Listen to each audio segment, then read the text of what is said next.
Sa iba pang balita, sa labas ng bansa, 4 na individual kabilang ang 3 teenager arestado matapos ang mass shooting sa isang car show sa New Mexico. At Pope Francis nakalabas na ng ospital at muling humarap sa publiko.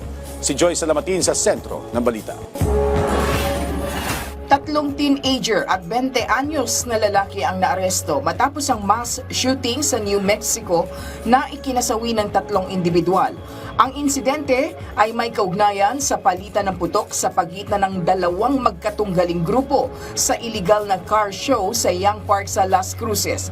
Ayon sa pulisya, dati nang may hidwaan ang 2 grupo at inaalam kung paano nagsimula ang away noong gabi ng insidente.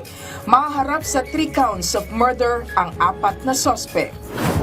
Magpapatawag ng snap election si bagong Canadian Prime Minister Mark Carney sa April 28. Ito'y bilang tugon sa banta sa kanilang soberanya ng Administrasyong Trump na anyay nagnanais na buwagin ang Canada.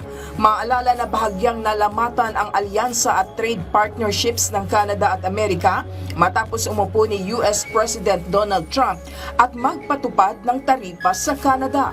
Kaya naman nais tutukan ni Carney ang pagpapalakas pa ng ekonomiya at seguridad ng Canada. Nakalabas na ng hospital at nasilayan ng muli ng publiko si Pope Francis matapos ang 5 linggong pagpapagamot sa ospital. Sa unang pagkakataon, humarap ang Santo Papa mula sa balkonahe ng hospital para magpasalamat sa lahat ng nanalangin para sa kanyang paggaling. Maalalang dinala sa hospital ang Santo Papa noong February 14 dahil sa inspeksyon sa baga na nagdulot ng paghina ng kalusugan nito.